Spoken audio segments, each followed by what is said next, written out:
ቤት ለመኖሪያ ብቻ የሚገዛ ነገር አይደለም። ቤት ማለት የቤተሰቦ ደስታ፣ የልጆቹ የወደፊት ተስፋ፣ የእርሶ የሆነ ምቹ ማረፊያ ማለት ነው። አሁን ያህል ለእርሶ በጣም ቅርብ ነው። እንኳን ወደ ዲኤምሲ ሪል ስቴት በደህና መጡ።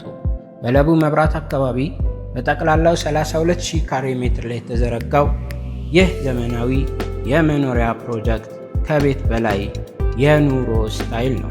ለልጆቹ የተዘጋጀ ምቹ የመጫወቻ ቦታ፣ ሰፊና አስተማማኝ የመኪና ማቆሚያ፣ ለመዝናኛ የሚሆን ማራኪ የመዋኛ ገንዳ፣ ከ24 ሰዓት አስተማማኝ ጥበቃ ጋር ሙሉ ሕይወት ያለው መንደር ነው። እጆ ላይ በቂ ብር የለም? እንግዲያው 60% የባንክ ብድር የተመቻቸለት ስለሆነ አይጨነቁ። ዲኤምሲ ሪል ስቴት የሚገዙት ቤት ብቻ አይደለም፣ ለቤተሰቦ የተሻለ ኑሮ፣ ለልጆቹ የተሻለ አካባቢ፣ ለወደፊቱ የተሻለ ኢንቨስትመንትን እየመረጡ ነው። ዲኤምሲ ሪል ስቴት የህልሞን ቤት እውን ያድርጉ። ደስታው እዚህ ይጀምራል።